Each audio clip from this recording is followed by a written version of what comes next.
étrangères. Alors pour cela, Vincent Scheidecker nous a rejoint. Bonjour. Alors vous êtes à l'origine d'une initiative qui permet à tout un chacun de pratiquer les langues étrangères sans partir donc à l'autre bout de la planète. Ce que je vous propose, avant d'en parler un petit peu plus, c'est que nous sommes allés voir une des façons de pratiquer les langues étrangères que vous avez créées.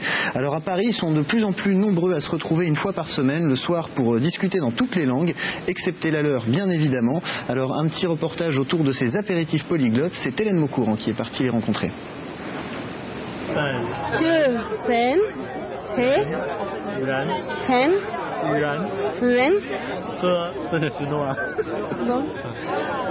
Trois simple. Hein. Il y a les tons qui montent, les tons qui descendent. Ça, c'est, je maîtrise pas du tout. Les prononciations, j'essaie de demander un petit peu aux locuteurs natifs s'ils peuvent m'aider.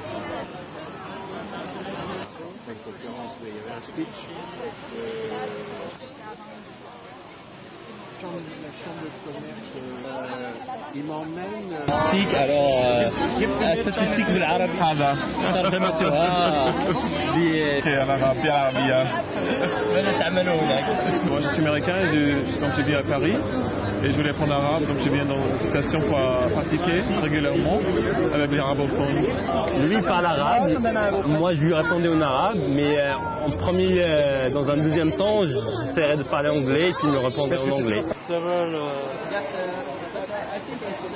Shanghai. 3 mètres, oui.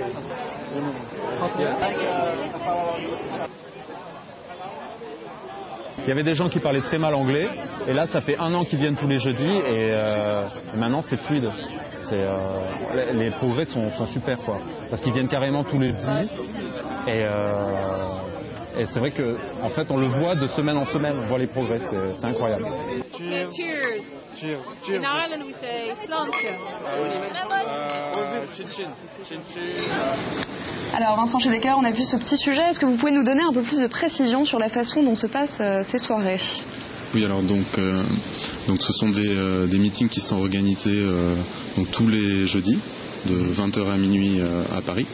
Et en fait, c'est basé sur le principe de la pratique de toutes les langues. Et en fait, on a un petit badge. Avec toutes les langues qu'on sait pratiquer. Voilà, avec les langues. Une langue par soirée. Tout le monde peut venir et vous êtes à peu près sûr de trouver quelqu'un qui pourra parler. Voilà, le but c'est effectivement de rassembler un maximum de monde pour qu'il y ait un maximum de combinaisons possibles dans les différentes langues en fait. Et donc par exemple. Trouver la personne qui parlera la même langue que nous concrètement. Donc ça se fait assez naturellement. On commence à discuter avec on regarde un petit badge et donc on voit si la personne pratique l'italien par exemple et on se met à parler en italien. Voilà, ça se fait naturellement et puis au fil de la soirée c'est vrai qu'on prend confiance avec quelques bières, ça se passe très bien. Et aussi, avec modération bien sûr. Avec modération, tout à fait. Alors justement quel niveau il faut avoir pour participer à ces soirées ? Est-ce qu'il faut être très fort ou on trouve des gens de niveau plus faible ? Donc en général, on conseille d'avoir quand même un certain niveau de base. Par exemple, ça peut être une langue qu'on a appris à l'école et que l'on souhaite pratiquer avec des personnes du pays. Mais si on est débutant, ça peut marcher aussi. On a vu dans le reportage qu'il y avait des gens qui pratiquaient sur des livres. Qui se faisaient prendre en main par des gens d'un peu meilleur niveau. Alors vous dites qu'il faut qu'il y ait quand même pas mal de personnes pour qu'on puisse trouver, que chacun trouve chaussure à son pied, quelqu'un qui parle la même langue que lui. Ça fait seulement quelques mois donc que ces meetings dans les cafés existent. Est-ce que vous arrivez déjà à avoir suffisamment de personnes qui viennent justement participer à ces soirées ? Quel est l'ordre de fréquentation ? Donc, alors j'ai été assez étonné de la rapidité avec laquelle le bar s'est rempli en fait. Parce que le principe est sur le site internet donc de donner l'information qu'il y a ce meeting. Et ensuite les gens viennent spontanément et ils s'inscrivent à partir d'internet. Et donc au début on avait 15 personnes lors des premiers et là on arrivait à 50-60 personnes déjà. Donc, alors vous dites qu'il faut que l'information est donnée sur le site parce que finalement au départ de cette initiative vous avez d'abord créé un site qui s'appelle polyglotteclub.com où là des gens peuvent se retrouver donc en ligne pour discuter sur internet là aussi dans des langues étrangères. C'est ça votre première initiative. Voilà. Comment elle vous est venue en fait cette initiative ? Donc, alors au départ, c'est vrai que au départ j'étais passionné par les langues parce que j'avais beaucoup voyagé. Vous parlez combien de langues vous-même Que 5 langues. C'est modeste. C'est nul. Ouais. C'est très bien. Mais vous aviez en fait parlé voilà, sur Internet avec d'autres personnes et vous vous êtes rendu compte que ce service n'existait pas? Voilà, ce service n'existait pas, tout à fait. Et comme j'avais pas forcément l'occasion d'aller à l'étranger, je voulais pratiquer à Paris. Et j'ai cherché sur Internet et il n'y avait pas le service à l'époque. Et donc j'avais laissé une annonce dans un journal chinois pour pratiquer le chinois. Et j'ai vu qu'il y avait, j'avais 4 coups de fil par jour. Donc je me suis dit, il y a un besoin par rapport à ça. Et c'est ça qui m'a donné l'idée en fait de développer ce site progressivement. Alors ça marche très bien parce que vous avez beaucoup de connexions, il y a beaucoup de langues pratiquées aussi, je crois. Donc oui, tout à fait. En tout, il y a 150 langues quand même pratiquées. Ça fait beaucoup. Oui, il y a quasiment toutes les langues de proposées, y compris la langue des signes bientôt.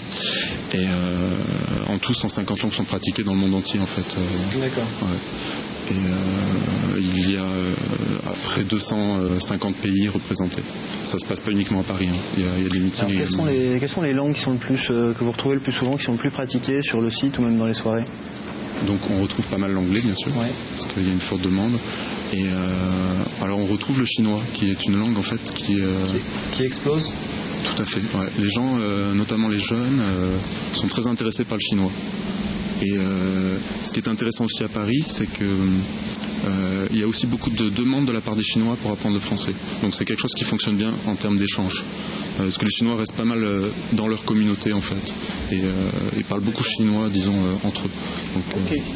Donc si on veut discuter en ligne sur ce site, on va sur quelle adresse? On va à www.polyglotclub. Ah tiens, ça s'affiche en bas de l'écran, c'est magique la télé. Incroyable, polyglotclub.com. Donc vous le notez. Et si vous voulez participer à des soirées, c'est dans un café parisien qui est... Donc actuellement c'est tous les jeudis donc au café Biarritz de 12h à minuit, métro Tolbiac à Paris. Ok. Eh bien écoutez, espérons que de nombreux téléspectateurs auront été intéressés si vous souhaitez donc pratiquer les langues étrangères. Il nous reste quelques minutes d'émission et nous allons les passer tout de suite avec Carole Tolila que nous allons aller rejoindre là-bas au canapé. Carole, vous nous parlez de photographie aujourd'hui, c'est ça? Exactement. Et oui, la photographie, une belle